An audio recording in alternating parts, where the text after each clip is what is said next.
Bonjour et bienvenue sur ce webinaire en direct DailyFX. Donc voilà, je fais le petit test de son, donc test de son en cours. Si vous pouviez juste m'indiquer sur le chat que c'est bon pour vous. Donc bonjour Alex, bonjour Tony, bonjour Bruno D, bonjour à tous, bonjour visiteurs. Donc voilà, je vous affiche le petit panneau d'avertissement que vous connaissez tous. Mais c'est une obligation et c'est quelque chose d'important pour nous. Donc la négociation sur marge sur le marché des devises ou via les produits CFD comporte un risque élevé et ne peut donc être recommandé à tout investisseur. Donc je vous invite vraiment à lire ce petit paragraphe. Vous devez être conscient des risques associés au marché d'échange ainsi qu'aux produits CFD et consulter un conseiller financier indépendant si vous avez quelques doutes que ce soit. Voilà, donc nous relayons nos informations de marché, nos propres analyses. Vous faites vos propres jugements, vous croisez ça avec vos propres analyses ou les analyses des collègues et vous prenez vos propres décisions. Voilà, vous êtes seul responsable de vos faits et gestes.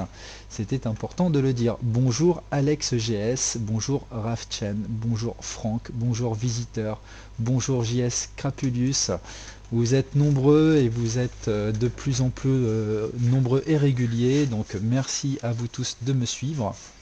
Alors, je vais parler des indices aujourd'hui, mais on va faire aussi un petit peu le tour du Forex. On va regarder rapidement comment clôturer les bougies mensuelles, puisque janvier c'est terminé et que nous attaquons donc le nouveau mois de février. Et donc un petit retour sur les price action est toujours intéressant. On va commencer par le Forex rapidement. Donc un petit tour sur les bougies, histoire de vérifier si des éléments importants seraient en cours. Toujours intéressant d'avoir une petite lecture, surtout sur les clôtures mensuelles. Il y a les clôtures mensuelles, il y a les clôtures hebdo qui sont évidemment importantes. Bon, les daily, tout ce qui est open et close daily, c'est important aussi évidemment.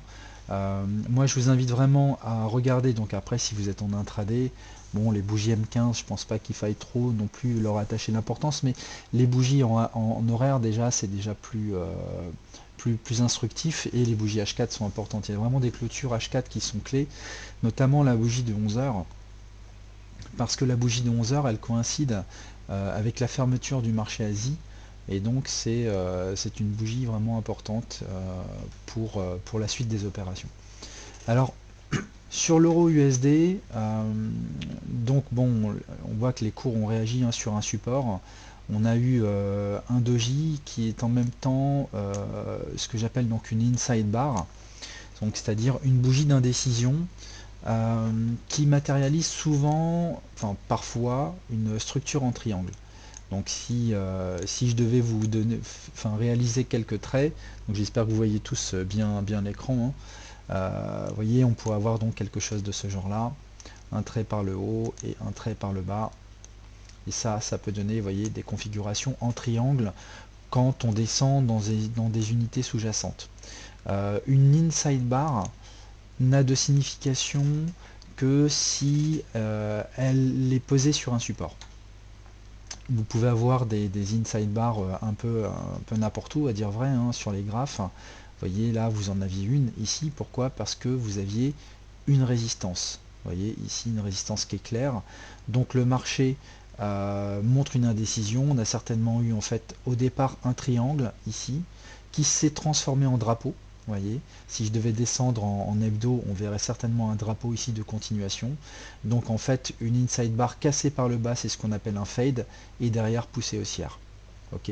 En général, quand vous avez ce genre de configuration, une sidebar qui casse par le bas, pour finalement après casser par le haut, c'est souvent un signal vraiment intéressant à l'achat, parce que ça veut dire que on a eu un fade, en fait, on a eu un bear trap ici, avec derrière donc la volonté du marché d'aller chercher donc des plus hauts. Donc ça c'est important d'essayer de comprendre où sont positionnés donc les inside bars, et quand en général il y a une cassure d'une inside bar, ça correspond à une indécision qui se lève. D'accord? Alors, quand elle est dans le sens de la tendance, j'ai envie de dire tout va bien. Quand elle est contre-tendance, attention, parce que une indécision contre-tendance, par exemple ici, vous voyez, ça pourrait donner lieu, là, si on avait éventuellement un triangle, eh bien, ça pourrait donner lieu à un drapeau. Voyez? Donc ça se transformerait finalement en drapeau pour finalement clôturer sous la forme d'une mèche et casser par le bas. Et là, ça serait un gros signe de continuation en fait de la tendance baissière. Ok. Donc une indécision sur le mois de janvier éclair, qu'on a d'ailleurs tous constaté, hein. Il y a eu pas mal de bougies, on va dire une grosse latéralisation sur l'euro, et qui donne donc une inside bar en mensuel, avec tentative donc de cassure par le haut en ce moment. Vous savez que j'ai une vision bullish, hein, en ce moment moi sur l'euro. Je vous avais d'ailleurs, je vous en avais fait part au travers d'un article.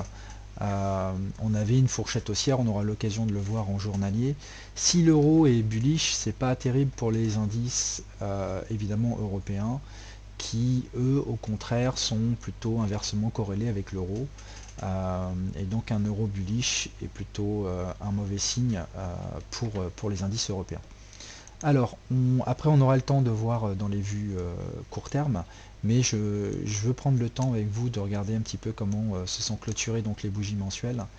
Euh, sur le GBP USD en mensuel, on a eu une mèche pile sur notre zone. Vous voyez, on a une magnifique oblique ici baissière, avec ici une fourchette d'Andrews parfaite, et le marché est venu taper donc le bas de finalement de cette oblique, le bas de cette fourchette, avec donc une réaction haussière. Ça c'est également, vous voyez, hein, ce que j'avais matérialisé ici. On baisse, on vient chercher la ligne médiane, on rebondit pour éventuellement aller chercher, pardon, donc les cours baissent, viennent chercher donc l'oblique inférieur, rebondissent pour éventuellement aller chercher la ligne médiane des prix, et ensuite de nouveau une baisse. D'accord? Donc cette flèche là, je peux l'enlever puisque nous avons atteint donc la ligne inférieure, et ici nous avons donc une réaction haussière. C'est la raison pour laquelle j'avais indiqué, je crois au travers d'un article il me semble, sinon c'est sûr que je vous l'ai indiqué plusieurs fois sur Twitter, que là l'idée c'était d'essayer de se positionner dans des unités de temps journalières, par exemple journalière ou H4, et de rechercher des setups d'achat en se mettant vite stop 0 pour essayer déjà de prendre des bénéfices à court terme, et puis laisser un sol traîner jusque la ligne médiane donc de cette fourchette d'Andrews. Donc on voit ici de nouveau une oblique, hein. On a vraiment ici en fait un vecteur, hein, des obliques, un angle de marché qui se répète. Donc ça c'était le point clé. Sur l'USD CAD, bon, vous voyez un petit peu, hein, comment a clôturé la bougie. Magnifique, hein. Magnifique, hein. Je vous avais dit ici qu'on avait un problème, hein, sur l'USD CAD, sur les 1,45 et 1,46. Est-ce qu'on peut dire que les indices, question de Renato, peut-on dire que les indices CAC et DAX sont corrélés avec le pétrole? Eh bien, c'est vrai que ces derniers temps, c'est un peu le cas. Euh, bon, en même temps, on a pu voir les indices qui ont vraiment monté. Enfin, les indices sont vraiment bullish depuis longtemps, même si un retracement à court, hein, depuis maintenant quelques temps, mais on a eu vraiment des indices voilà, qui ont été dans une belle tendance haussière, et pendant ce temps-là, bah, le pétrole lui baissait. Et il a perdu 60% de sa valeur, du haut de ses 110 à un moment donné, même 130, il a même perdu plus que ça, imaginez. Donc est-ce que on peut dire que les indices et le pétrole sont corrélés? Pour moi les corrélations c'est quelque chose qui est mouvant. Euh, Ils peuvent être corrélés un temps pour des raisons fondamentales, et puis après se décorréler pour ces mêmes raisons fondamentales, j'ai envie de dire. Donc moi j'ai envie de dire, en ce qui concerne les corrélations, soyez quand même prudents. Bon, maintenant, c'est vrai que à bien y réfléchir, quand un pétrole est trop haut, trop cher, c'est pas bon pour. Essayons juste de réfléchir sur la logique. Quand un pétrole est trop cher, est-ce que c'est bon pour les entreprises? Alors certainement pour les entreprises comme Total, Shell, Elf, etc. Donc avec par exemple si on prend le FTSE, donc l'indice UK, qui a quand même une grosse pondération pétrole, et bien quand le pétrole est haut, c'est bon, c'est quand même pas mal pour le FTSE, enfin, du moins il va surpondérer, il va superformer, pardon, ses éventuels collègues européens. Mais est-ce que c'est bon pour les entreprises qu'un pétrole soit trop haut? Non, parce que la facture énergétique pour les entreprises va être trop élevée. Donc c'est pas bon. Un pétrole trop haut, c'est pas bon d'une manière générale pour les économies qui sont fortement importatrices de pétrole, et donc pour les entreprises de facto. En même temps, un pétrole qui est élevé, c'est signe aussi d'une économie qui tourne. Ça veut dire que il y a une forte demande, et s'il y a une forte demande de pétrole, c'est que les entreprises soit reconstituent les stocks, enfin, font marcher les machines d'une manière générale. C'est que l'économie est en pleine action. Voilà. Et donc ça veut dire qu'une demande se révèle forte et peut-être supérieure à l'offre, d'où un pétrole qui monte et qui peut atteindre donc des prix importants. Donc j'ai envie de dire que pour les indices, un pétrole qui monte, c'est bien, mais un pétrole qui est trop haut, c'est pas forcément une bonne chose. Mais un pétrole qui est trop bas, eh bien, c'est le signe d'une économie qui tourne au ralenti. Voilà, ça veut dire, en ce moment, c'est d'ailleurs ce qu'on constate, enfin, même si en ce moment, il y a aussi une multiplication de l'offre, avec le pétrole de schiste aux États-Unis. Euh, l'Iran, même si c'est un peu plus anecdotique, hein, puisque les États-Unis sont quand même aujourd'hui, je crois, devenus le premier exportateur, hein, enfin le premier producteur, pardon, de pétrole, pas exportateur, mais producteur. Euh, donc, euh, donc il y a une profusion de l'offre et une demande qui a faibli avec la crise, donc un pétrole qui baisse. Donc moi j'ai plutôt envie de dire, est-ce que les indices sont corrélés avec le pétrole? On va dire qu'ils sont corrélés avec les indicateurs économiques que sont plutôt les indices de production, etc., qui eux-mêmes vont impacter le pétrole en termes de demande. Vous voyez, c'est plutôt une corrélation indirecte et qui peut bouger dans le temps. Voilà, moi c'est vraiment l'interprétation, bon ça engage que moi, mais c'est l'interprétation que moi je peux en avoir en termes de corrélation entre les indices et le pétrole.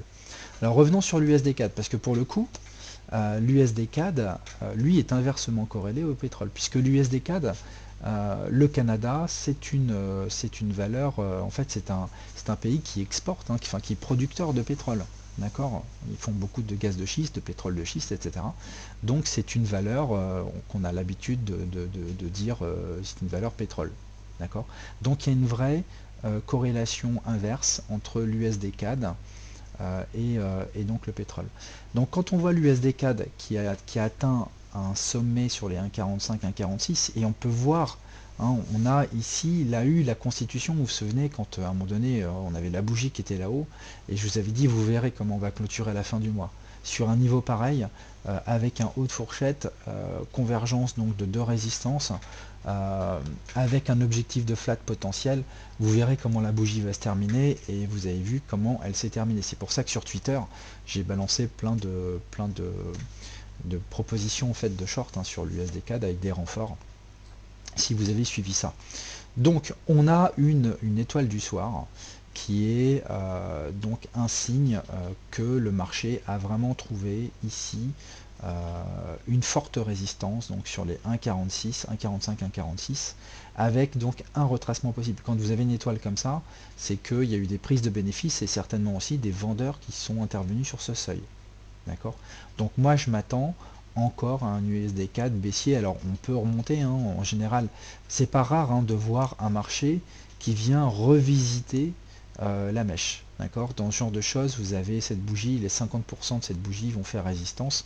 Donc c'est pas impossible que le marché revisite la mèche pour finalement après aller rechercher au moins les 1,3476, c'est-à-dire le prochain niveau de support sur lesquels on pourrait avoir une réaction haussière de la part de l'USD-CAD. Parce que s'il devait de toute façon retracer fortement, ça va pas se faire en ligne droite, hein, ça va se faire, il va trouver un rebond sur le support. Vous voyez, on peut avoir des trajectoires de ce genre-là, hein. C'est-à-dire que l'USD-CAD finalement vient trouver un support ici, et puis remonte en pullback voyez, c'est le genre de choses qui peut se faire. Trouve donc ici de nouveau résistance en clôture, puisqu'on a les clôtures mensuelles ici, au moins celle-ci, et puis vous voyez, repart baissier derrière. D'accord. Donc ça, c'est le genre de trajectoire qui est assez fréquente de retrouver au regard de contraintes graphiques telles que celle-ci. Mais d'une façon générale, moi j'ai envie de vous dire, bon bah là, il ne faut pas rechercher des achats pour moi stratégiquement sur l'USD CAD, puisqu'il a atteint un objectif de moyen terme. D'accord. Voilà. Alors, ce qui est intéressant, c'est que l'USD CAD et l'AUD USD, en fait, le CAD et l'AUD sont quand même des valeurs exportatrices de matières premières. Alors, question de la part de Rafchen, quel est le juste équilibre pour la cotation pétrole pour que les compagnies exploitantes et les entreprises liées à cette énergie soient rentables? Merci. Ah, vraiment, je peux pas te répondre. Quand je sais, je le dis. Quand je sais pas, je le dis aussi. Là, franchement, je ne sais pas d'ailleurs qui pourrait le dire. Peut-être que nous avons effectivement des économistes dans des banques comme Goldman Sachs ou autres qui font des projections de ce genre-là, certainement d'ailleurs, hein, pour savoir quel serait le meilleur prix. En fait, le truc, c'est qu'il faudrait connaître les besoins de chacune des entreprises pour pouvoir faire un besoin moyen, etc. Et je pense que ces données-là, elles ne sont pas connues ou très difficilement, enfin à l'échelle mondiale, elles sont très difficilement synthétisables. Donc en fait, c'est le marché qui nous le dira, tout simplement. D'ailleurs, le marché financier, il sert à ça, hein. Il sert à trouver les équilibres, finalement.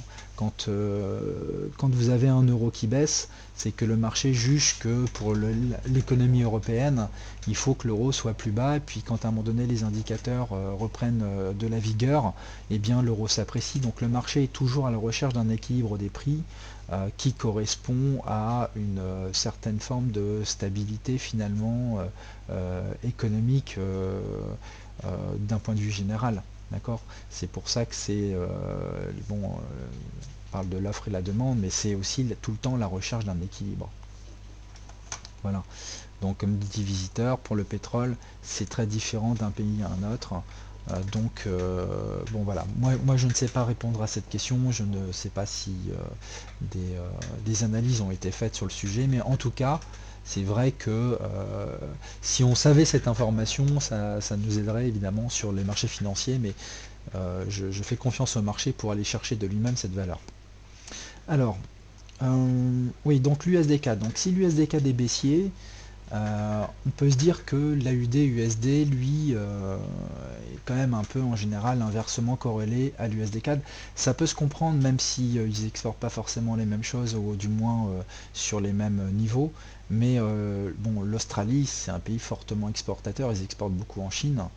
Donc c'est pour ça que d'ailleurs l'AUD a quand même bien dévalé ces derniers temps, simplement parce que la Chine a des problèmes aussi, hein, puisque nous en Europe on consomme moins, donc on achète moins de produits chinois, donc les Chinois, eh bien leurs machines se grippent un peu, ils produisent donc moins, et s'ils produisent moins, ils importent moins, et puisqu'ils importent moins, eh bien ça ne fait pas les affaires donc des pays exportateurs de matières premières comme l'Australie.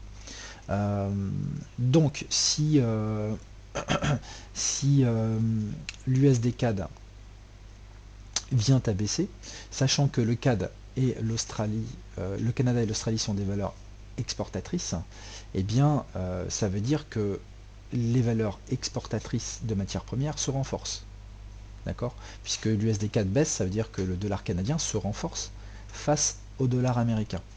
Et donc, on peut se poser la question, puisqu'on s'est déjà posé la question par rapport au pétrole, si l'USD CAD baisse, ça veut dire que le CAD se renforce. Si le CAD se renforce, c'est peut-être parce que le pétrole se renforce aussi. Mais d'une manière générale, peut-être que ce sont toutes les matières premières. D'accord. Si on devait extrapoler, peut-être qu'on a trouvé une certaine forme de point bas sur les matières premières. Elles ont tellement dévissé depuis maintenant tellement longtemps qu'il doit bien y avoir à un moment donné une correction, un rebond technique qui doit s'opérer. Et donc moi c'est la thèse que je défends depuis déjà quelques temps. Et C'est pas donc étonnant de voir, parce qu'après, au niveau des marchés financiers, c'est aussi des transferts de capitaux hein, à l'échelle mondiale. Les investisseurs vont transférer des capitaux qu'ils ont pu donc positionner sur les indices pour les positionner sur finalement d'autres actifs, d'accord, qui pourraient leur apporter une meilleure rentabilité. En ce moment, quand les indices baissent, on voit donc donc il y a ce qu'on appelle une aversion au risque, et donc les marchés vont vers les valeurs refuges, donc mouvement de capitaux. Et l'or est par exemple une valeur refuge. Mais on voit aussi le cuivre qui s'apprécie ces derniers temps. On voit donc l'argent, donc on voit d'une manière générale les métaux qui se sont appréciés. On voit que le pétrole aussi a opéré un rebond. On voit que le gaz naturel a opéré un rebond. Moi j'ai envie de dire d'une manière générale, alors et d'un point de vue idiotiste, question de visiteurs, a-t-on trouvé le point bas pour le pétrole? Moi je dis que c'est possible. Voilà, je dis que c'est possible. Après, il faut toujours être méfiant parce qu'on peut avoir des vagues en extension, mais j'ai produit un graphe très éloquent sur, je peux vous le retrouver, hein, mais sur les données, sur le Brent, donc qui est le pétrole en mer du Nord, hein, mais qui est la valeur de référence, hein, une énorme valeur de référence. Plus que le WTI d'ailleurs, en termes de cotation. Et il se trouve en bas vraiment d'un canal de régression quand on se met en vue logarithmique. Et donc, pour moi, il est, j'ai envie de dire, sur une vraie zone de rebond technique. Alors après, ça reste un canal de régression baissier, donc on peut avoir encore un bas qui est fait derrière, mais peut-être après pour constituer un double bottom, vous voyez, avec un double bottom avec un deuxième bas marginal. Donc ça, c'est une possibilité. Alors question de Bertie, donc si l'USD-CAD monte, c'est en faveur du dollar US. Oui, mais là l'USD-CAD ne monte pas, il baisse. Si tu vois donc le graphe, l'USD-CAD, oui, il était en tendance haussière, mais depuis qu'il a rencontré donc les 1,45, 1,46, que je vous avais évoqué déjà depuis pas mal de temps, eh bien, il a rencontré un gros problème hein, sur ce seuil. D'ailleurs, j'avais fait un article hein, sur le SD-CAD, je vous avais fait cette proposition donc de canal de régression. Vous voyez, quand on prend une fourchette d'Andrews, comme celle-ci, et que on l'aligne sur les bas, donc je vais l'aligner hein, sur les bas, pour la transformer en canal de régression. Vous voyez le problème? Donc on est arrivé en fait par report de trendline vraiment sur le sommet de ce canal de régression. Donc il peut très bien aller rechercher en fait la ligne médiane des prix. C'est une probabilité qui est vraiment intéressante. Donc du coup non. Donc du coup moi j'ai une vision baissière sur l'USD4. Donc j'ai une vision haussière sur le dollar canadien. Et donc comme pour poursuivre la discussion, d'une manière générale, je m'interroge sur toutes les matières premières. Est-ce que les matières premières vont pas finalement suivre enfin, on va pas constater donc un rebond technique donc sur toutes les matières premières. Et donc une baisse potentiellement encore qui se prolongerait sur les indices. Par, j'ai envie de dire, un peu aussi transfert de capitaux. Donc, l'AUD-USD, donc je m'interroge également sur l'AUD-USD. Néanmoins, l'AUD-USD, c'est vrai que quand on regarde la dernière bougie mensuelle, eh bien, on a eu... c'est vrai que quand on regarde ces bougies-là, bon bah ça c'est vraiment le signe d'une consolidation en fait, avec une poursuite ça a un nom d'ailleurs, hein, en termes de configuration japonaise. Le nom m'échappe, mais je vous l'avais déjà cité il y a quelques temps, c'est 3 méthodes descendantes. Donc c'est une structure en 3 méthodes descendantes, c'est-à-dire que vous avez une tendance baissière et puis 3 petites bougies bleues avec des mèches, donc une structure chevauchante, et donc ça derrière, ça appelle souvent à une reprise baissière, et c'est ce qui s'est opéré donc sur le marché, avec donc cette bougie hein, qui a amené les cours jusque les 0,68 et qui ont donc trouvé de nouveau un support. Alors moi je suis prudent. Bon, c'est vrai qu'on a cette oblique hein, qui est ici. C'est une oblique importante. Hein. Vous voyez cette oblique qui est là. en prenant en fait donc c'est une fourchette d'Andrews, hein, c'est toujours à peu près la même technique, hein. C'est une fourchette d'Andrews placée sur des nœuds lyotistes que je vais ajuster pour tenir compte donc des hauts de marché. D'accord. Et vous voyez donc les réactions sur cette ligne médiane qui étaient intéressantes. Et de nouveau, donc, on trouve support sur cette ligne médiane. Donc, quand on voit cette zone-là, avec en plus une oblique de soutien basse, on peut se dire attention, la UD-USD, c'est pas impossible qu'il reparte vers le haut, mais c'est super, c'est pas évident du tout à trader, j'ai envie de dire à court terme, parce qu'on est dans une zone de range assez compliquée. D'accord. Tout ça ne nous donne pas des structures chartistes très simples à trader et donc la zone est vraiment pas évidente. On reste baissier, mais on est sur un nœud en fait qui peut provoquer un rebond technique. Et quand on voit ce qui se passe sur l'USD CAD, et bien finalement on a vu la même chose arriver sur la UD-USD. Vous voyez, on a eu cette mèche là. Donc c'est clairement pas un signal haussier. On est bien d'accord là-dessus, puisque c'était une bougie baissière qui était un peu comme, qui a avalé deux bougies, mais grosse réaction finalement, ou prise de bénéfice, rachat de short sur les 0,68, et donc ici on a quand même deux mèches sur ce niveau de support, et donc je serais très curieux de savoir ce qui va se passer ce mois-ci sur la UD-USD. Quelque chose qui est à peu près sûr par contre, c'est que si on venait à casser les 0,74, si on venait à repasser au-dessus de ce seuil-là, eh bien on repasse en territoire acheteur avec tous ces supports dynamiques qui seraient là pour nous pousser et éventuellement aller porter les cours vers les 0,78. D'accord. Mais bon, je préfère encore rester prudent, hein. C'est vrai que ici, techniquement, pour revenir sur l'USD CAD, on a certes une étoile du soir, mais bon, elle n'est pas encore validée non plus, hein. Une étoile se valide sur la bougie suivante. Il faut casser le bas ici de l'étoile par une bougie baissière. D'accord. Donc, c'est un signal comme quoi le marché a trouvé une résistance. On connaît la nature de cette résistance, elle est double. Moi, je préfère me donner un biais baissier maintenant sur cet actif, mais en termes de chandelier japonais, il faut attendre une clôture de la prochaine bougie en dessous, donc du corps de cette étoile du soir. Et donc, pareil hein, sur l'AUD-USD, c'est ce qui fait que les marchés d'ailleurs sont un peu compliqués en ce moment. Ils sont compliqués en ce moment les marchés parce qu'ils sont justement sur des zones potentielles de retournement et ça bataille ferme. D'accord. Sa bataille ferme, on le voit, c'est tricky, il y a de la volatilité, donc attention dans ces moments-là à ne pas mettre de levier trop important puisque c'est tout ça fait évident. Alors sur le NZD USD, bon moi je vous avais donné, d'ailleurs c'était l'objet de mon article aujourd'hui, hein, sur le NZD USD, je vous avais donné cette fourchette en journalier que je vais vous afficher là. Cette fourchette en journalier qui, voyez, qui a fait son effet, hein.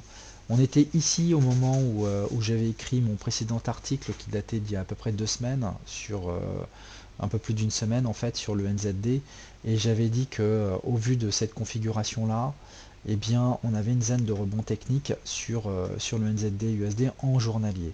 D'accord.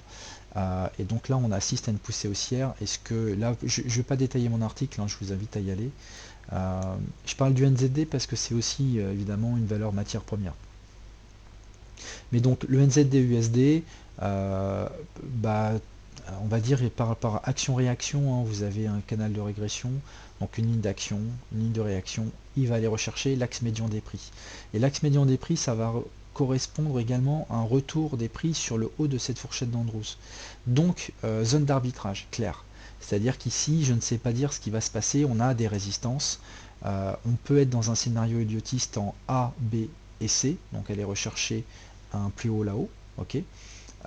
Mais ça peut être aussi en fait un A, B, C, puis là on a fait une vague 1-2 et puis derrière on va enfoncer. Donc c'est la raison pour laquelle j'ai invité à ceux qui ont suivi mon analyse à prendre donc vraiment des bénéfices hein, sur cette zone là, parce que je ne sais pas dire où le marché peut s'extraire. Il y a vraiment deux scénarios, j'ai envie de dire équiprobables. Prudence. Alors, je continue à faire le tour. Je reviens en mensuel et après je vais vous parler du gaz, justement, puis un peu du pétrole. Et après, on va passer sur les indices. Euh, euh, donc en fait ici, vous voyez, bon ça c'est le NZD USD. On a eu ici pareil une structure, vous voyez, c'est un petit peu comme la UD, hein. On a eu des structures de retracement, on a bloqué sur les 0,69 et puis avalante baissière, et là on est en train de repartir, mais on peut très bien bloquer sur les 50% de cette avalante et puis rechercher de nouveau un plus bas. Parce que moi c'est vrai que le NZD, j'aurais vraiment voulu qu'il aille rechercher les 0,60. C'était pour moi une belle zone d'intervention, puisque ça correspondait en fait à un niveau, un cluster Fibonacci clé. Donc j'aimerais qu'il baisse, mais je ne sais pas dire, parce que si le marché a décidé de se positionner sur les matières premières, il peut tout à fait pousser vers le haut. Je vais vous parler du gaz, on va parler après du pétrole, et après je parlerai du USD Yen, puis après je suis sur les indices. Il est 36, j'ai encore un peu plus de 20 minutes. Alors, nous sommes ici sur le gaz. J'en profite pour regarder. Sur le NZD USD, tu ne comprends pas le 1. Alors je vais revenir dessus. C'est vrai que je suis passé un peu rapidement. Je vais revenir dessus. C'est simplement parce que j'évoquais deux scénarios sur le NZD USD. Et donc, a fortiori, des décomptes qui s'entremêlent. Alors, je vais t'expliquer tout ça, le temps de retrouver le graphe. Voilà. Alors, comme ça, vous allez en savoir un peu plus, enfin du moins vous allez mieux comprendre l'objet de ce décompte. Eh bien, soit nous avons en fait ce que j'appelle une combinaison double. C'est-à-dire que cette phase de retracement, ça a l'air d'être du retracement quand même, c'est pas, même si ça peut se transformer en diagonale d'initialisation, tout est encore possible. On part sur une phase de retracement qui peut être soit simple ou double. Donc simple, ça veut dire une vague en trois temps, A, B et C. Et là, on a trouvé le point haut. Ok, donc A, B, C, le retracement est terminé, on fait vague 1, et puis là on est en train de faire la vague 2, et puis la vague 3, donc ici ça peut être une zone de short, hein, et ici on part et on casse tout par le bas. Donc ça c'est un scénario. Ok, donc on aurait fait une vague 4, excusez-moi, je vais enlever cette boîte de dialogue. Voilà, donc nous aurions fait notre vague 4 ici. C'est pour ça que je mets soit c'est une vague 4, soit alternativement un point W. C'est-à-dire que nous avons fait bas de vague 3, A, B, C, vague 4, vague 1, et puis 2. Et ici, c'est soit 1, soit alternativement une vague X. C'est-à-dire que nous aurions fait non pas une vague 4 ici, mais une vague 4 qui peut aller beaucoup plus haut. C'est-à-dire que nous aurions fait A, B, W, X, et puis A, B et C. Et là, nous aurions un Y. D'accord? Donc c'est la raison pour laquelle j'ai une double notation sur ce graphe, parce que je ne sais pas dire, évidemment, à ce stade, quelle va être la préférence du marché. Moi, ce que j'essaye de repérer, ce sont des zones d'intervention et que je vous donne. C'est-à-dire qu'ici, je vous l'avais dit, je vous l'avais écrit dans l'article, c'était une zone de rebond technique. Donc à partir du moment où il y a deux scénarios, parfois il n'y en a qu'un, d'accord? Et parfois il y en a deux. Bon bah là je ne sais pas le dire. Donc il y en a deux. Mais en termes de trading, les conséquences sont simples. Heureusement, elles sont simples. Ça veut dire qu'ici, si vous étiez entré en suivant donc ma recommandation avec un stop sous la mèche, et bien là vous allez prendre des bénéfices, parce que c'est là où doit avoir lieu l'arbitrage. Je ne sais pas dire si là on va casser et partir en combinaison double, ou si on a fait vague 1-2 et on va partir vers le bas. C'est là que ça, a priori, c'est là que ça va se décider. Donc puisque c'est là que ça va se décider, eh bien c'est là que vous devez prendre des bénéfices si vous étiez acheteur sur les plus bas, en laissant un solde. Vous voyez, vous allez par exemple prendre 60% de vos bénéfices, vous êtes stop 0, et puis vous espérez que ça casse par le haut. D'accord? Et puis une fois que ça a atteint finalement le haut du canal, eh bien vous reprenez une deuxième ligne de take profit. Vous voyez comment on va convertir logiquement en termes de management des scénarios qui peuvent être donc antagonistes. Mais le plus important au-delà des scénarios, c'est vraiment de rechercher ces zones de convergence, de support, qui vous permettent d'intervenir sur les marchés. D'accord? Et qui vont vous permettre de neutraliser rapidement vos risques avec des niveaux de take profit logiques, puisqu'elles peuvent correspondre à des zones de retournement. D'accord? Donc si vous n'étiez pas acheteur, mettions maintenant, vous n'avez pas acheté cette zone, et puis que le marché se retrouve ici, et que là, vous voyez un prix, si vous vous mettez par exemple en H4, vous voyez un double top qui se constitue en H1 par exemple, et vous décidez de le shorter, eh bien, ça a également du sens, puisque c'est une zone d'intervention, ici éventuellement baissière, ici le marché peut réagir baissier.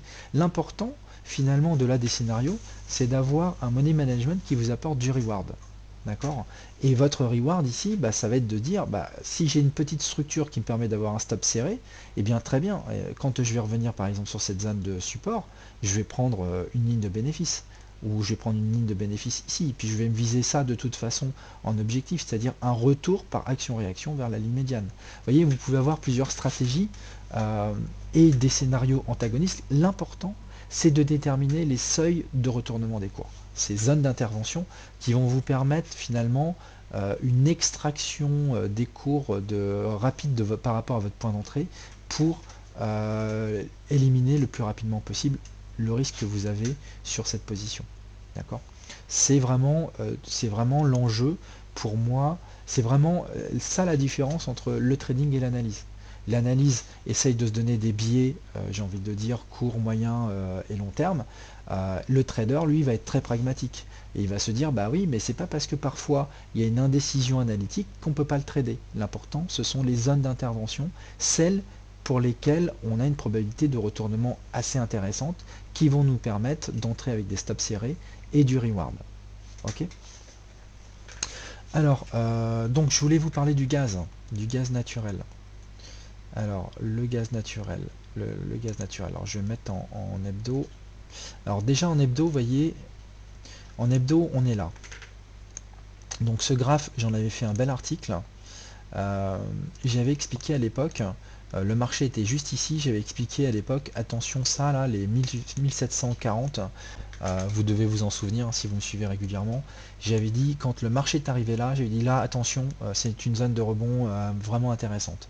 Pourquoi? Parce qu'en fait on a des obliques, un angle, un vecteur en fait qui se répète sur le marché, et puis surtout on avait un beau cluster Fibonacci qui est donc issu de ce décompte héliotiste et qui nous invitait à dire que le point WXY venait de trouver, vous voyez on a une vague W qui est égale à la vague Y en amplitude, venait donc de trouver son objectif et donc un point bas potentiel par le marché. Et moi je pense toujours que nous sommes bullish sur le gaz. C'est-à-dire que pour moi ça c'est une impulsion et ça c'est un retracement en 3 temps. Donc on a fait vague 1 ou A et on fait une vague B en 3 temps et le marché va à un moment donné repartir haussier, je pense vraiment, pour pourquoi pas au moins aller chercher donc le niveau des 2550, c'est-à-dire un retour des prix vers la borne haute de ce canal qui est ici. D'accord? Donc c'est un canal que j'ai pris, que j'ai aligné sur les bas. Et donc quand le marché va aller rechercher le haut de ce canal, il va falloir faire attention, puisque ce sera donc une résistance dynamique qu'il faudra vraiment prendre en considération. Alors je vais vous mettre en vue semaine pour qu'on y voit un peu plus clair. On va zoomer. Alors en journalier, pardon. Vous voyez, donc on est là en journalier. Et moi en journalier, en fait, si on devait mettre une expansion, vous voyez, je pense, bon après on peut se tromper, mais j'ai quand même l'impression qu'on a une forme de structure en épaule tête épaule, même si elle est un petit peu décalée, un peu bancale. Disons que ça, on va dire que l'esprit y est, on a à minima, j'ai envie de dire un V-bottom. Allez, pour être puriste, on a un V-bottom à défaut d'avoir une épaule tête-épaule. Mais vous voyez, ici l'épaule, son bas, il est ici, d'accord? Donc on peut aller un peu plus bas pour former quand même une TEI quand même plutôt bon allez, on va dire pas trop subjective. On a une belle oblique ici, vous voyez, que les cours ont échoué à battre longtemps, on l'a longé. Vous voyez, c'est le fameux canal de régression que je vous donnais en weekly. Et là, écoutez, on l'a cassé. D'accord? Donc signe que des acheteurs se sont manifestés.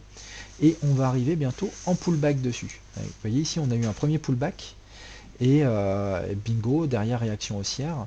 Mais le marché a envie de faire une vague de base supplémentaire. Et donc plus on va se rapprocher de cette zone, vous voyez ici, il suffit de mettre une expansion entre la vague A, B et C. Et si on a une vague A qui est égale en amplitude à la vague C, c'est-à-dire vers les 1888, 1900, vous voyez par là, eh bien, il se pourrait bien que du coup cette consolidation, ce retracement soit terminé et que cette vague 1 appelle alors à ce moment-là une vague 3, ou j'ai envie de dire 1 ou A, B et C et 3 si on vient à casser donc ce canal qui est ici. D'accord? Donc pour moi, au vu de ce qui se passe ici, même si ça peut faire peur, je pense que quand on regarde les obliques, quand on regarde ce genre de structure, et surtout ici un décompte en 5 temps, hein, je vois quand même 1, 2, 3, 4, 5, on a donc une impulsion ici haussière, et bien on a un retracement en 3 temps, puis on peut s'attendre derrière à une nouvelle vague en 5 temps haussière, à minima. D'accord? Donc gaz, pour moi, a priori, on est haussier. Ok, ça continue de corroborer finalement ce que je vous ai expliqué sur les matières premières. Alors, le pétrole. Eh bien, le pétrole, bon, il est un peu tricky, je vous l'accorde. Il est peut-être en train de former une forme ça peut être un drapeau aussi, ça, hein, vous voyez. Objectivement, si je devais faire ça comme ça, vous voyez, on pourrait aussi avoir une forme de drapeau qui serait un drapeau de continuation baissier, en fait, hein. Vous voyez, bon, je vous le fais un peu schématiquement. Désolé, j'ai mon PC qui rame un peu, du coup. Je vais le copier comme ça. Bon, vous voyez, on peut avoir une sorte de drapeau, hein, ça peut se voir comme ça, en A, B, C. Mais bon, moi j'ai tracé cette fourchette-là parce qu'elle correspond à des nœuds lyotistes. Moi j'aime bien. Et vous voyez qu'en reportant donc le haut sur le bas, eh bien, on a une réaction haussière sur cette partie basse. Ça correspond également à une zone de support. Et donc moi je ne serais pas surpris que le pétrole y reparte là-haut. D'accord, et voir davantage si on a un vrai retournement donc des matières premières. Mais au moins, on a un pétrole qui va dans le sens, enfin qui reste assez logique avec la vision que j'ai au moins des matières énergétiques et de ce qu'on peut voir sur l'USD CAD qui lui, on l'a vu, hein, est a priori bearish avec l'étoile du soir qu'on a pu constater sur les cours ensemble. Alors, est-ce que je peux vous faire voir non, bah écoutez, comme il reste plus beaucoup de temps, je vais quand même parler des indices, parce que ça, je pense que ça va vous intéresser. Sur l'USD Try, vous rappelez-vous l'article, bon bah je vous en ai mis un aujourd'hui, mais finalement il y a peu de chances qu'on voit ce point-là, puisqu'il est en train de transpercer. Par convention, hein, quand je mets des pointillés, je dis pas que le marché va aller là, je l'espère. Euh, Ça veut dire que si le marché vient là, alors oui, là j'ai vraiment envie de shorter parce que c'est une magnifique zone de short. Maintenant, il peut tout enfoncer vers le bas. Vous connaissez ma vision sur le dollar, la livre turque par rapport au dollar canadien, par rapport au dollar américain. J'ai une vision vraiment bearish et je vais je vais vous le montrer, pardon, sur le deuxième écran. Voilà. Vous voyez, on a ici bon, on a une belle fourchette, hein, qui va attirer les prix vers l'axe médian des prix. Et donc moi je vous avais invité à shorter ici, hein, les gars, hein, sur les 3,03. Hein. C'est là, hein, sur l'article, hein, je vous avais dit, hein, on short, hein, les 3,03 et là il a pris 1060 pips. Hein. Regardez de près mes analyses, je vous ai donné beaucoup de choses super intéressantes sur mes analyses. Il y avait l'euro AUD également, que je vous avais donné, qui était beau. Euh, ce matin, il y avait des choses à faire, même si je vois que, bah, vous voyez, il a retranspercé cette zone. C'est intéressant parce que ici, on est quand même sur une zone potentielle de short. Ça va être à surveiller cette zone-là, des 1,55, 50. Ça, je ne vous l'ai pas donné en article, mais vous voyez, on a quand même une forme de structure en ETE, hein, quand même, hein, je pense. Hein. On a une épaule, on a une tête, au moins on retrouve un peu l'esprit avec une ligne de coup qui a été cassée ici et on pourrait être potentiellement pullback. Vous voyez, ici on a un beau canal aligné sur les bas et on arrive en zone de pullback. Et ici on peut tout à fait mettre une fourchette. Donc vous voyez, il y a pas mal de choses qui arrivent sur cette zone des 1,55-50, 1,56-50. Et donc là, il y a peut-être des shorts à rechercher, d'accord. Regardez avec vos propres systèmes d'analyse et si vous avez des systèmes qui convergent avec ces contraintes graphiques que je vous... vous voyez, en plus c'est une résistance, hein, que je vous donne ici, il y a peut-être des choses intéressantes à faire. Allez, ensuite sur les indices. Bon, GBP USD, je vous ai pas parlé du GBP. Ah bah le GBP, hein, je vous avais dit qu'on était haussier sur le GBP. Hein. Alors, en monthly, le GBP, bon, je vous ai présenté ça tout à l'heure, je sais plus si je vous l'ai présenté, mais clairement, c'est vrai que là, on arrive, bon, on était de toute façon sur le bas d'une fourchette d'Andrew. Si je vous avais présenté aussi notre vue qui vous donnait, qui vous est porté, qui nous indiquait que le GBP avait un potentiel de retracement important sur ce seuil. J'ai donné sur mon compte Twitter des propositions d'achat sur le GBP. Bon voilà, on a une belle fourchette. Hein. On est en train de la... Vous voyez, on avait un beau canal baissier. Et le canal baissier, eh bien, il est là. Hein, et le marché n'a pas réagi dessus. Hein. Dans ce genre de configuration, le marché peut aller rechercher la ligne médiane. Non, là, il a décidé de casser tout vers le haut. Hein. Donc, oui, on a un GBP qui est bullish. Alors moi, j'avais donné des positions d'achat, mais ça a été assez compliqué. Parce que le marché va rechercher des extrêmes, donc c'est pas évident à trader, même si moi personnellement j'ai fait des bonnes opérations. On avait bon, il y avait des choses à faire hein, par rapport à ce genre de structure. Vous voyez ici on a une vague 3, 4, 5. Bon, on pouvait tracer des fourchettes en fait assez simplement. Donc on reconnaît ici une vague idiotiste. Je vais vous dire ce que c'est après en termes de structure idiotiste. Moi j'avais fait le décompte en H1, mais grosso modo ici on a fait un A. Donc on a fait un A, B, donc A, 1, B et C. Donc je mets mon A et je mets mon C. Et je décale le bas de la structure pour le positionner comme ceci, vers les hauts. Et vous voyez que là, on avait ici fait un léger excès qu'on a reproduit en bas. Et donc là, direction, retour ligne médiane. Donc là déjà il y avait des choses à faire et à partir du moment où vous êtes là, eh bien vous prenez des bénéfices sur la ligne médiane. En plus là bon il y avait un cluster sur ce niveau là. C'est un peu toujours les mêmes techniques en fait, hein. C'est déterminer des zones d'intervention. Là c'est vrai qu'on a eu des excès qui n'étaient pas évidents, hein. Mais globalement ici on avait une belle expansion à exploiter, donc on avait un cluster, retour ligne médian des prix, donc TP1, et puis on laisse traîner un solde. Et le solde il a traîné, et puis derrière, bing, et là ça veut dire que le GBP était reparti dans une structure plus complexe, donc en ABC, A, B et C, donc une structure beaucoup plus complexe.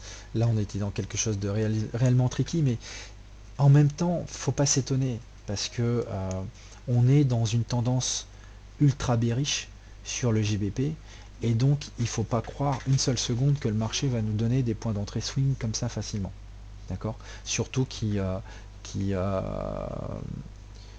alors, USD Try, c'est vraiment une valeur tradable. On ne risque pas d'être dans la possibilité de clôturer la position faute d'acheteur. Bah non. Ah non, non. Vu que c'était une question de la part de visiteurs, non, non, pas du tout, pas du tout. Non, non, quelles que soient les devises qui sont proposées par FXCM, vous avez une grosse liquidité quand même. Hein. Donc, puis de toute façon, si jamais il devait y avoir un problème de liquidité, FXCM vous prévient en vous indiquant qu'ils vont augmenter les marges. Donc, non, non, il n'y a pas de souci. Pour moi, il n'y a pas de problème. Alors, juste pour revenir donc sur ce décompte, pourquoi après j'ai repositionné cette fourchette comme ça? Puisque là, j'avais compté du 5 temps, et donc vous voyez ici, 3 temps, 3 temps et 5 temps. Vous voyez, 1, 2, 3, 4 et 5.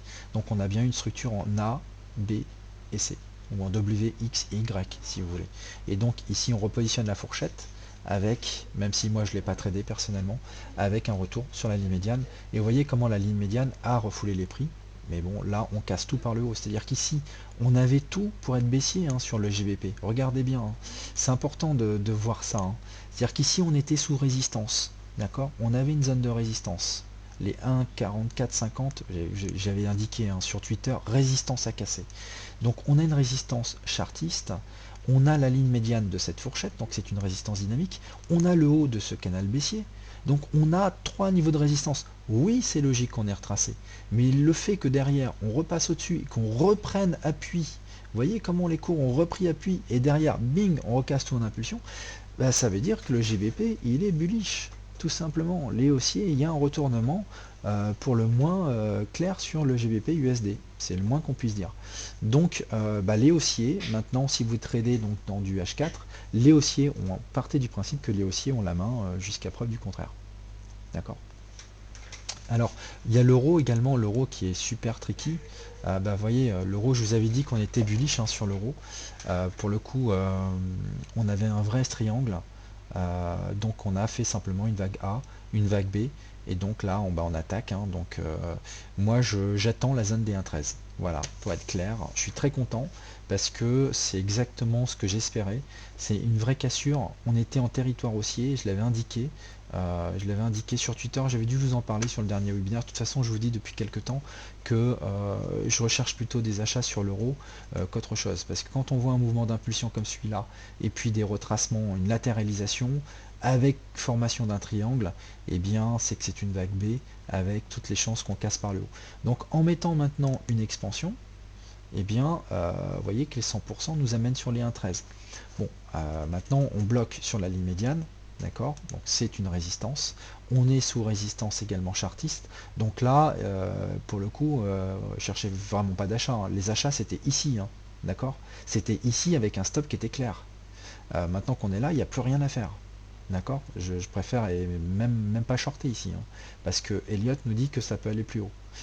Par contre, si on va là-haut, alors là-haut c'est beau, parce que là-haut on a le haut de ce canal baissier en noir qui est ici, et puis on a le haut de cette fourchette d'Andrews qui est là, en plus d'un niveau clé Fibonacci. Donc cette zone-là, c'est une belle zone pour rechercher des achats swing sur l'euro USD pour moi. D'accord. Et bah, tant que l'euro monte, bah, a priori, pour les indices, ça peut continuer de baisser. Alors, qu'en est-il sur le DAX? Alors, sur le DAX, vous voyez, donc ça, c'était ma fameuse fourchette d'Andrews, hein, que les réguliers de mes webinaires connaissent maintenant depuis longtemps. Où est-ce que, idem, où tu peux trouver mes analyses, mais sur Daily FX. Alors, je vais vous montrer sur Daily FX. Je vais vous montrer également comment on y accède, puisque je publie des analyses tous les jours hein, et je donne un historique. Donc sur DailyFX, vous allez dans avis d'analyste, les analystes, alors bon j'apparais quand même hein, tous les jours, vous voyez ici, là j'ai parlé du NZD USD aujourd'hui. Et donc vous allez retrouver le graphe, hein, c'est mes graphes, vous voyez ça c'était le graphe de ma précédente analyse. Quand je donne toujours le lien vers ma précédente analyse pour que vous puissiez suivre un petit peu l'évolution de ce que je vous raconte. Donc là je vous avais dit en vue journalière on a ça, et je vous avais dit ici point d'achat. Vous voyez on a une belle fourchette, on est ici, c'est cette structure là sur laquelle j'avais zoomé, et je vous avais dit ici bah, c'est un point d'achat. Et puis je vous avais donné des niveaux de TP. Et donc, bah, qu'on fait les cours depuis, bah, les cours, donc ça c'était avant, et maintenant, oups, je reviens sur ma fenêtre, et maintenant on est là. Donc stratégie réussie, normalement vous avez déjà dû prendre des TP, tout ça, si vous avez suivi cette analyse. Donc, tous les jours sur la homepage de DailyFX, bon, je suis un peu plus jeune que cette photo, hein. Cette photo elle me vieillit terriblement, je vais essayer de la changer. Donc pour information, j'ai 44 ans. Et donc vous me trouvez ici pour ma biographie complète, même si en fait il en manque, parce que j'ai commencé à rédiger des articles depuis début septembre, et je crois qu'on peut remonter que depuis début novembre. Mais voyez, là vous avez tout l'historique hein, de mes analyses, avec les articles suivants. Donc allez-y, hein, c'est super instructif, hein, parce que je vous donne vraiment... vous voyez, donc ça fait pas mal de temps hein, que je fais des articles. Et franchement, je suis vraiment satisfait de ce que je vous produis. Donc, si, j'ai pas l'habitude de m'envoyer des fleurs, mais les zones que je vous donne en général sont vraiment pas mal. Donc, faites-vous votre propre idée. Et puis surtout, regardez un petit peu les techniques que j'utilise. Je pense qu'elles vont vous plaire. Alors, on revient sur les indices. il me reste, bon il est 17 h, je vais prendre encore 5 minutes. Euh, bon, moi je vous avais dit sur les indices, j'ai une boussole. Ma boussole, c'est le MIB. Euh, alors visiteur, bon, je vais pas, tant pis, hein, oui, je vais changer ma photo, Sophie. Je suis beaucoup plus beau en nature. Bon, trêve de plaisanterie. Bon, voilà, cette fourchette-là, vous la connaissez. On a recherché la ligne médiane. C'est toujours une zone d'arbitrage qui peut faire donc lieu d'une appréciation de la part donc des actifs. Moi, la question que je me dis, c'est, je regarde un petit peu les collègues, et quand je vois par exemple ce qui se passe sur le MIB, vous voyez, le MIB, c'est cette structure qui est ici, hein. Le MIB, lui, en fait, il enfonce, hein. C'est-à-dire que ce qu'on voit sur le DAX, ça je vous l'avais dit déjà la semaine dernière, c'était pas cet écran-là. Désolé, j'ai beaucoup d'écrans, je jongle avec beaucoup d'écrans, donc pas toujours évident de trouver le bon schéma. Voyez, cette structure qui est là, je vais mettre ma fenêtre sur le côté, comme ça je pourrais la retrouver plus facilement. Et bien, donc cette structure en 3 temps qui est ici, hein, et bien sur le MIB, elle est, voilà, il va s'afficher, c'est ça, d'accord. Voyez un petit peu où est-ce qu'on est sur le MIB par rapport au DAX. Toute cette structure qui est ici, là, et bien, c'est ça sur le MIB. C'est ça. Et donc lui, il a tout cassé en fait. D'accord. On avait, alors après, on peut se dire, mais il va peut-être trouver son support qui est ici, hein. Mais je vous avais dit aussi la semaine dernière, oui, mais le problème c'est que quand on regarde l'indice espagnol, eh bien l'IBEX, lui, son double top en hebdo, il l'a cassé. D'accord. Il l'a bien cassé, donc en fait il a cassé son bas. Voilà. Et il est tout en bas maintenant, l'IBEX. Donc, question, hein, est-ce que le MIB, vous voyez, on retrouve le double top ici sur le MIB. Là c'est une vue mensuelle. Bah, on a un double top ici potentiellement, et ça peut l'amener ici, hein, ça peut l'amener plus bas. Donc j'ai du mal en fait moi à dire que enfin, même si on peut toujours essayer d'acheter, hein, pour être honnête, j'ai même essayé d'acheter ce matin le DAX sans succès. Fondamentalement, on est quand même dans une tendance baissière avec les copains MIB et IBEX qui poussent fort vers le bas, quoi. On regarde par exemple l'indice Hong Kong, et bien lui c'est pareil. Vous voyez, je vous avais donné des objectifs à la baisse. Je vous avais dit que lui, il fallait qu'on le short sur les 23 700, cet indice-là, tellement on avait de choses. Il a dévalé derrière avec premier cluster 18 000 et deuxième cluster potentiel 15 550. Je vais vous donner une autre vue qui est encore plus parlante sur le Hang Seng, voilà, de son prénom. Alors, où est-il? Je vais mettre en vue mensuelle, peut-être que c'est cette vue là que je voulais vous montrer. Voilà, vous voyez, on est ici et on a un canal, un report, vous voyez, un report d'oblique.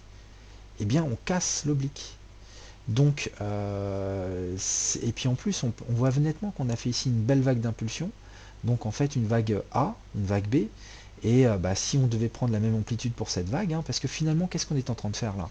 On est en train de continuer ce mouvement qui était ici, hein. On a ici une vague clairement en 5 temps. On le voit bien en hebdo, 1, 2, 3, 4, 5 avec une belle vague 5 en extension. Et puis là, on a fait un retracement en 3 temps, 1, 2, 3. Et puis là, on est peut-être en train de reprendre tout ça, quoi, hein. Donc, vous voyez ici, alors j'ai pas la prétention de dire qu'on va aller rechercher les 10 000, hein, mais peut-être par extension, si on recherche les 61,8, ça nous donne le cluster, et surtout, ça nous donne une vague A égale une vague C. Et donc les 15 000, les fameux 15 000 que je vous donnais sur la vue hebdomadaire. Donc 15 500. Donc prudence. J'ai envie de dire prudence. Les matières premières ont encore du potentiel à la hausse, même si elles restent encore en tendance baissière. Les indices, j'ai envie de dire par effet miroir, peuvent encore baisser. Euh, vous voyez qu'en ce moment les marchés sont volatiles, hein. Il y a c'est une vraie tension, hein, sur les marchés en ce moment. Si l'euro, on voit qu'il peut monter, il a du potentiel pour monter, c'est pas bon pour les indices européens. Donc tout ça me fait dire que voilà, faut rester prudent sur les indices, sachant que au vu de cette configuration là, hein, sur le DAX, euh, je vais vous montrer. Je peux vous montrer la vue H4. Vous voyez ici on avait potentiellement, c'était ça ce matin que j'ai essayé d'acheter, hein, pour être honnête. Bon, j'avais d'autres éléments, là c'est une vue un peu simpliste, mais j'avais ce canal potentiel, j'avais un cluster, on a eu une réaction, puis vous voyez derrière, bing, on repart baissier, les bearish, voilà, les vendeurs ont la main, et puis c'est tout quoi, tout simplement. Donc faut faire super attention. En même temps, bon, on a une ligne médiane qui passe par là, donc c'est très compliqué. Voilà, moi je préfère vous dire qu'en ce moment, soit vous aviez réussi à shorter les indices super hauts et vous avez mis en place des renforts, mais shorter sur ces niveaux-là, c'est quand même pas évident. Il faut, euh, il faut privilégier des positions court terme, euh, avec des prises de bénéfices quand même rapides, euh, parce qu'on est quand même sur des zones de tension, voyez, qui sont pas simples. Ça, c'est le Nikkei. Le Nikkei, vous voyez ici, si je fais, on avait fait, pardon, potentiellement un A. Alors j'ai enlevé tout ça, ça c'est un peu vieux, hein. On avait fait potentiellement un A, B et C. On a trouvé appui sur la ligne médiane. Bon, bah ça peut remonter, mais ça peut. Le problème c'est que la pression reste baissière et que si là on a fait juste une vague, si c'est une combinaison double, on a juste fait une vague A, B, ici. Là, on a fait 1, 2, 3, 4 et avec une vague 5 encore à venir, pour faire la vague C. Vous voyez, 1, 2, 3, 4 et une vague 5 baissière encore à venir. Donc, donc on a affaire à un marché qui est très délicat en ce moment. Bon, de toute façon, on reviendra un peu plus dans le détail sur les indices la semaine prochaine. J'essaierai de descendre peut-être dans des vues un peu plus court terme. Bon, en tout cas, je voulais vous faire passer un certain nombre de messages aujourd'hui, je pense. Euh, Commentaire de la part de Idem: depuis tout à l'heure, tes points de trade et TP correspondent aux miens et tu utilises pas du tout Elliott, du coup ça te conforte. Et ben écoute, c'est l'idée, hein, encore une fois l'idée, et je vais rester là, c'est de pas à vous donner des conseils en investissement, on n'est pas là pour ça, mais on est là pour vous montrer quelles sont les contraintes que nous on voit sur le marché. Euh, et après, vous avez chacun votre propre approche de trading, c'est évident. Mais tenez compte de ce que je vous apporte. Ça va vous donner donc des idées. Ça va vous donner certainement des informations auxquelles vous n'aviez pas forcément pensé. Et si votre système converge avec finalement les zones que je vous propose, eh bien j'ai envie de dire c'est magnifique, ça va vous donner la confiance finalement peut-être qui vous manquait pour intervenir sur le marché. D'accord, mais encore une fois, euh, la confiance c'est quelque chose qui prend du temps à se construire. Et il n'y a que vous qui pouvez finalement bâtir votre propre système de trading. Moi j'ai un système, hein, que je vous apporte au travers de mes articles, c'est des analyses que je traduis en trading, euh, mais, euh, mais il revient à vous finalement de porter cette décision finale, d'appliquer le money management qui vous convient par rapport à votre capital, votre niveau de prise de risque, etc. etc. Et donc, et tout ça, c'est de votre ressort. D'accord. Donc voilà. Le DAX, jusque où pourrait-il baisser? Bah, j'ai envie de dire, et puis je suis obligé d'en rester là après. Je vais remettre ma vue en journalier. Alors, attendez, parce que là j'ai mon PC qui rame un peu. Voilà, la fenêtre arrive. Non, c'est la fenêtre qui est derrière. Voilà. Eh bien, si en fait ici on a fait une vague A et que nous faisons une vague B, donc on a une vague C qui est en cours. Et cette vague C, je vais le mettre en vue semaine, ça sera plus simple. Cette vague C a deux objectifs potentiels. Soit c'est un objectif 0,618, donc A, B et C. C'est pour ça qu'ici c'est un point dur, hein, quand même, hein. On est bearish, mais on est sur une zone de support. et sur cette oblique. Donc c'est super dur. C'est pour ça qu'en ce moment, il y a plein de faux, il y a plein de Fed. En fait, si vous regardez le H1, ce matin, c'était une machine à laver, le DAX. Vraiment, hein, il a monté, il a cassé un plus haut, puis il a cassé un plus bas, puis il a recassé un plus haut, puis là, il a recassé un plus bas. Une machine à laver. Pourquoi? Bah parce que il est coincé entre cette oblique qui est là, et puis des niveaux de support, enfin de résistance. Donc en fait, ça oscille là-dedans. C'est pas évident du tout à trader ce genre de choses. Donc, donc deux objectifs, soit celui-ci, les 9600, soit les 8415, qui serait donc un report de hauteur, hein, entre cette vague-là, la vague A, et la vague C. Donc un report en amplitude, hein, si je devais reporter ça, vous voyez ici, on obtient donc le niveau des 100% d'expansion.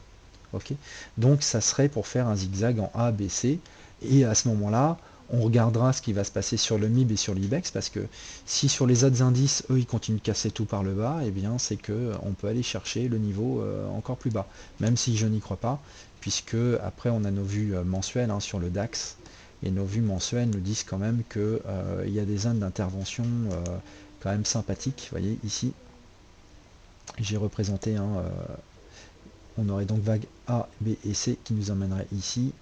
Et cette zone-là, elle commence à être sacrément porteuse pour se positionner à l'achat. D'accord? Donc ça peut encore baisser, mais plus ça va baisser et plus je vais avoir envie moi de l'acheter sur cette zone d'intervention, hein, parce que ça va correspondre à des zones de bas de canaux de moyen terme, et donc, avec des zones de support ici fortes sur les 9000, entre 8000 et 9000 en moyen terme, ça commence à être une zone où on a envie de se repositionner sur les indices vraiment pour du moyen terme, quoi. D'accord? Voilà, bah écoutez, je vous laisse, je vous souhaite une bonne fin de journée à tous, et puis surtout bon trading, faites un peu attention, je vous le dis, les marchés en ce moment sont pas simples, et on se retrouve dès demain sur DailyFX pour un nouvel article. Suivez-moi sur Twitter, hein, vous connaissez mon pseudo sur Twitter, vous faites une recherche sur La Vallée Nicolas, et, et puis on se retrouve donc mercredi prochain, même heure, de 16h à 17h. Merci à vous, portez-vous bien et à très bientôt.